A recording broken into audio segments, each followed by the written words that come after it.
Hi everyone, welcome to the second question of C foundation law answer writing series जो कि सीधा आ रहा है आपकी स्क्रीन पे।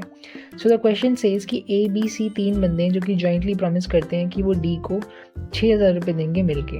अब फर्स्ट पार्ट में क्वेश्चन आपसे पूछ रहा है कि क्या डी ए बी और सी तीनों में से किसी भी एक बंदे को फोर्स कर सकता है कि सारे पैसे वो दे। एंड सेकेंड पार्ट में वो आपसे पूछ रहे हैं कि अगर मान लो डी सी को फोर्स करता है कि सारे पैसे वो दे तो सी क्या फर्दर ए और बी से कुछ भी पोर्शन रिकवर कर सकता है इन टू सर्कमस्टांसेस। फर्स्ट कि ए और बी दोनों ही सॉल्वेंट है एंड सेकंड कि ए कुछ भी पैसे नहीं दे सकता बट बी पैसे दे सकता है। So as you can see कि हमारा क्वेश्चन पार्ट्स में डिवाइड है। तो जब भी आपके पास कोई ऐसा क्वेश्चन है जो कि मल्टीपल पार्ट्स में डिवाइड है तो उसको आंसर करने के लिए आपके पास दो तरीके हैं। पहला कि भाई एक पार्ट उठाया उसका प्रोविजन लिखा उसका आंसर लिखा, सेकंड पार्ट उठाया उसका प्रोविजन लिखा उसका आंसर लिखा।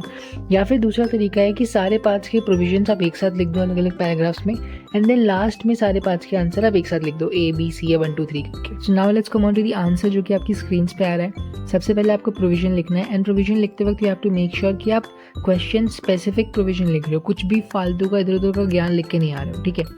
तो फर्स्ट पार्ट में क्वेश्चन में आपसे पूछा था कि क्या डी सी को कंपेल कर सकता है पूरे 6,000 रुपये देने के लिए। तो आंसर है बिल्कुल कर सकता है। रीज़न मैंने ऊपर प्रोविजन में लिख दिया है बिकॉज उनकी लाइबिलिटी जॉइंट भी होती है और सेवरल भी होती है। सेकेंड पार्ट में आपसे पूछा है क्या सी ए और बी से कंट्रीब्यूशन मांग सकता है। तो बिल्कुल मांग सकता है। अगर ए और बी दोनों सॉल्वेंट्स है तो बिल्कुल उनको कंट्रीब्यूट करना पड़ेगा। एंड अगर A is not able to pay any amount of money then पहले सी पूरे पैसे दे देगा एंड देन उसके बाद वो आधे पैसे मतलब 3,000 रुपये वो बी से रिकवर कर लेगा।